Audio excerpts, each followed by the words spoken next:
بسم اللہ الرحمن الرحیم۔ السلام علیکم، میں شکیل ملک آپ کی خدمت میں حاضر ہوں۔ خبر یہ ہے کہ 9 مئی کی بغاوت سازش کیس کے ملزمان کے حوالے سے ایک بڑا فیصلہ کر لیا گیا ہے اور اس کے ساتھ ساتھ الیکشن کا بھی اعلان کر دیا گیا ہے، مگر تاریخ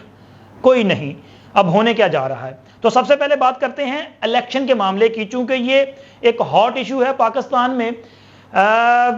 سابقہ حکومت کے خاتمے کے بعد سے اب تک الیکشن کے انعقاد پر دھندلا سا پورا منظر، وہ کہتے ہیں پورا منظر ہی دھندلا ہے، پتہ نہیں چل رہا کہ الیکشن ہونے ہیں یا نہیں ہونے،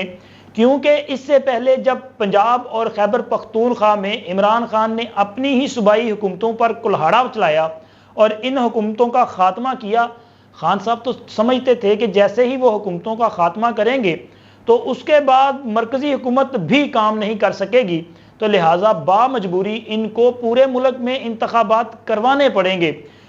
یہ ان کی سوچ تھی، لیکن خیر ایسا نہیں ہوا، بلکہ عمران خان صاحب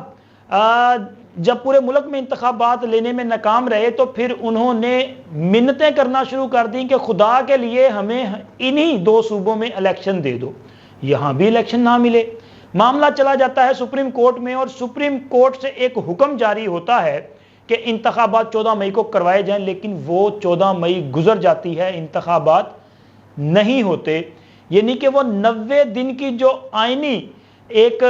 حد ہے اس کو بھی کراس کر لیا جاتا ہے، الیکشن نہیں ہوتے۔ اور اس کے باوجود ابھی آج کے دن تک کسی بھی عہدیدار، کسی بھی سیاستدان، کسی بھی حکومتی ذمہ دار، کسی بھی سرکاری افسر الیکشن کمیشن سے ہو یا وہ انتظامی عہدے سے کسی اور سے ہو، سول بیوروکریسی سے ہو، وہ اس وقت کی حکومت کے عہدیدار ہوں، کسی کے خلاف ابھی تک کوئی کارروائی عمل میں نہیں آئی، چونکہ ظاہر عدالتی فیصلہ تھا تو اس عدالتی فیصلے پہ عمل درآمد نہیں ہوا تھا۔ تو جناب اس کے بعد سے اب تک الیکشن کہیں نظر نہیں آ رہے، ایون کہ مرکزی حکومت یعنی کہ قومی اسمبلی اور اس کے ساتھ ساتھ باقی ماندہ جو 2 صوبائی اسمبلیاں تھیں بلوچستان اور سندھ کی، یہ بھی تحلیل کر دی گئیں، اور چونکہ یہ بھی تینوں اسمبلیز جو ہیں وہ اپنی آئینی مدت سے قبل تحلیل کی گئی، تو یہاں بھی آئینی طور پہ 60 روز کی بجائے 90 دن میں انتخابات کروانا جو ہے وہ ایک آئینی تقاضا ہے۔ لیکن ابھی تک یہاں پہ کسی قسم کی اناؤنسمنٹ نہیں ہوئی، کوئی تاریخ نہیں دی گئی تھی، کچھ سمجھ نہیں آ رہا پاکستان میں کہ کب انتخابات ہوں گے۔ ایون کہ جانے والی حکومت نے جب یہ فیصلہ کیا کہ مشترکہ مفادات کونسل کے اجلاس میں کہ جی آئندہ انتخابات نئی مردم شماری کے مطابق ہوں گے، تو پھر اسی دن یہ فیصلہ جو ہے وہ مطلب نظر آ رہا تھا کہ اب پھر 90 دن میں انتخابات تو نہیں ہوں گے۔ اگر یہ 2 دن کے بعد، اس اجلاس کی بات کر رہا ہوں مشترکہ مفادات کونسل کی، کہ اگر 2 دن کے بعد یہ اسمبلی تحلیل کرتے ہیں تو کم از کم 4 ماہ تو درکار ہوں گے نئی حلقہ بندیوں کے لیے۔ اگر چونکہ آپ نے نئی مردم شماری کے مطابق الیکشن کروانے ہیں تو اس کا مطلب ہے کہ پھر پورے ملک میں نئی حلقہ بندیاں ہوں گی اور ان حلقہ بندیوں کے بعد انتخابات کا 2 ماہ کے لیے جو ہے وہ پروسیس کے لیے وقت درکار ہوگا۔ تو لہٰذا پھر کیسے ممکن ہے کہ یہ انتخابات 3 ماہ کے اندر ہو جائیں؟ تو یہ لگ یہی رہا تھا کہ یہ پھر انتخابات جو ہیں وہ 5 سے 6 ماہ کے جو پروسیس ہوگا، پیریڈ ہوگا، اس میں ہی ہو سکتے ہیں۔ حالانکہ جب حکومت سے نکلے تو اس کے بعد سب سے پہلے بلاول بھٹو زرداری صاحب نے یہ علم بغاوت بلند کیا کہ جناب انتخابات کی تاریخ کا اعلان کیا جائے۔ حالانکہ وہ جب یہ مطالبہ کر رہے تھے تو وہ مطالبہ الیکشن کمیشن سے کر رہے تھے کہ کیونکہ وہ جو نئی قانون سازی کر کے گئے ہیں بطور حکمران جماعت، چونکہ وہ بھی حکومت کا حصہ تھے، تو اس میں انتخابات کی تاریخ دینے کا اختیار الیکشن کمیشن کو مکمل طور پہ دے دیا گیا ہے۔ لیکن صدر صاحب نے بھی ایک تاریخ تجویز کی خط کے ذریعے، لیکن وہ ایک ہومیوپیتھی قسم کا خط تھا جس میں صدر صاحب نے اپنا آئینی اختیار بھی بتایا کہ جی وہ آئین کے مطابق یہ تاریخ تجویز کر رہے ہیں، لیکن ساتھ الیکشن کمیشن کو بھی بتا دیا کہ آپ کے پاس یہ اختیارات ہیں۔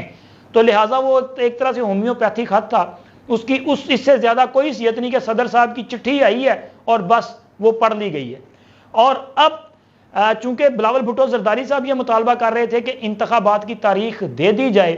اور 90 دن کے اندر انتخابات کی تاریخ دے، تو میں نے پہلے بھی ویلاگ میں کہا تھا اور مجھے آج بھی اس پر مکمل یقین ہے کہ بیسیکلی وہ الیکشن کمیشن سے تاریخ مانگ رہے ہیں لیکن وہ 90 دن کا ایک سٹانس لے کے چل رہے ہیں کہ ہم لوگوں کو یہ بتائیں کہ جی ہم آئین کے اندر رہتے ہوئے انتخابات مانگ رہے ہیں، لیکن وہ خود ایسا فیصلہ کر کے گئے تھے جس میں یہ ممکن ہی نہیں تھا، پریکٹیکلی یہ ممکن ہی نہیں تھا۔ لیکن اس کے ساتھ ساتھ تحریک انصاف جو کہ مسلسل کئی ماہ سے انتخابات مانگ رہی ہے، دوسری جو پولیٹیکل پارٹیز ہیں وہ بظاہر خاموش دکھائی دیتی ہیں، اس طرح سے نہیں، ہاں اگر ان سے پوچھا جائے تو پھر وہ کہتے ہیں جی ہاں جی انتخابات ہونے چاہیے، لیکن انتخابات کروانا الیکشن کمیشن کا کام ہے اور نگران حکومت کا کام ہے، ہماری تیاری مکمل ہے، لیکن وہ کوئی ڈیٹ پہ بات نہیں کرتے جیسے بلاول صاحب نے بات کر رہے تھے۔ لیکن بات کرنے کا مقصد یہ ہے کہ اب بھی انتخابات کی تاریخ بالآخر اناؤنس کی گئی ہے الیکشن کمیشن کی جانب سے، تو اس پہ ایک تو الیکشن کمیشن نے جو تاریخ دی ہے اس حوالے سے اعلامیہ جاری کیا، اس میں یہ بتایا گیا ہے کہ آج الیکشن کمیشن جو ہے وہ حلقہ بندیوں کے کام کا انہوں نے جائزہ لیا ہے، اور اس کے ساتھ ساتھ یہ فیصلہ کیا گیا ہے کہ حلقہ بندیوں کی ابتدائی فہرست 27 سپتمبر 2023 کو شائع کر دی جائے گی۔ ابتدائی حلقہ بندیوں پر اعتراضات و تجاویز کی سماعت کے بعد حلقہ بندیوں کی حتمی فہرست 30 نومبر کو شائع کی جائے گی، یعنی کہ 30 نومبر تک حلقہ بندیوں کا کام مکمل ہوگا۔ اور وہ اسی اعلامیہ میں یہ بھی کہا گیا ہے، اور اس کے بعد 54 دن کے الیکشن پروگرام کے بعد انتخابات جنوری 2024 کے آخری ہفتے میں کروا دیے جائیں گے۔ ابھی ڈیٹ نہیں ہے، یہ کہا گیا ہے کہ آخری ہفتے میں کروا دیے جائیں گے، یعنی کہ اگر صدر صاحب نے تو ایک ڈیٹ دی تھی نا، ابھی بھی ڈیٹ موجود نہیں ہے، لیکن یہ تاریخ کیوں دی گئی ہے؟ یہ تاریخ دینے کا بنیادی طور پہ جو مجھے مقصد نظر آتا ہے وہ ایک تو یہ ہے کہ پولیٹیکل پارٹیز کی طرف سے جو ڈیمانڈ بڑھتی جا رہی ہے کہ جناب الیکشن بھی کروائیں، یہ نگران حکومت آخر کتنا عرصہ رہے گی، اناؤنس کر دیا جائے۔ تو انہوں نے ذرا یہ وہ کہتے ہیں نا اپنا گرما گرمی کم کرنے کے لیے کہ چلیں ماحول کو کول ڈاؤن کر لیں، تو اس کے لیے انہوں نے ایک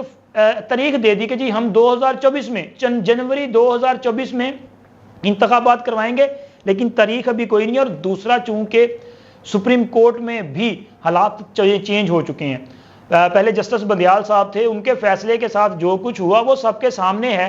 لیکن مجھے لگ رہا ہے کہ موجودہ اسٹیبلشمنٹ اور انتظامیہ نگران حکومت، ایون کہ جو سیاسی جماعتیں ہیں وہ بھی یہ چاہتی ہیں کہ جسٹس قاضی فائز عیسیٰ صاحب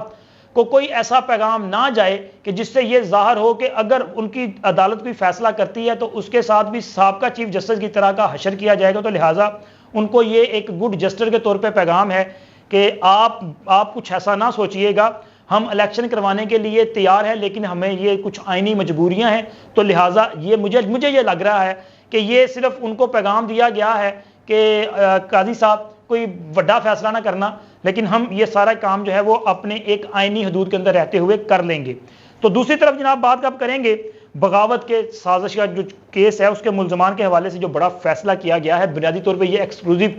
سٹوری ہے جو میں نے آپ کے ساتھ شیئر کرنی ہے۔ بغاوت کا یہ جو 9 مئی کا معاملہ ہے نا، جس میں یہ بار بار میں نے اس کا ذکر کیا کہ یہ ایک سوچی سمجھی سازش تھی، اور اب اس سازش کو بغاوت میں بھی باقاعدہ تفتیش کاروں نے یہ ثابت کر دیا کہ یہ ایک طرح سے بغاوت تھی جس کا جو مقصد تھا وہ ملک میں خانہ جنگی کی صورتحال پیدا کرنا تھا، اور ہمارے جو آرمی چیف ہے، سپہ سالار ہیں، ان کے خلاف یہ ایک سازش تھی کہ ان کو ہم نے کیسے ان کے منصب سے ہٹانا ہے، ان کے خلاف بغاوت کرنی ہے۔ اور بغاوت کا آپ سوچیں کہ یہ جو کتنا خطرناک پلان تھا کہ اگر فوج میں بغاوت ہوتی ہے تو پھر اس کا نتیجہ کیا نکلتا ہے، ایک خونی جو ہے نا وہ تصادم، بہت بڑا خونی تصادم جو ہے، یہ بیسیکلی اس کی سازش تھی، یہ بغاوت تھی۔ ان کے جو ملزمان ہیں ان کے خلاف قانون کے مطابق کارروائی آگے بڑھائی جا رہی ہے۔ میں یہ سمجھتا ہوں کہ ہماری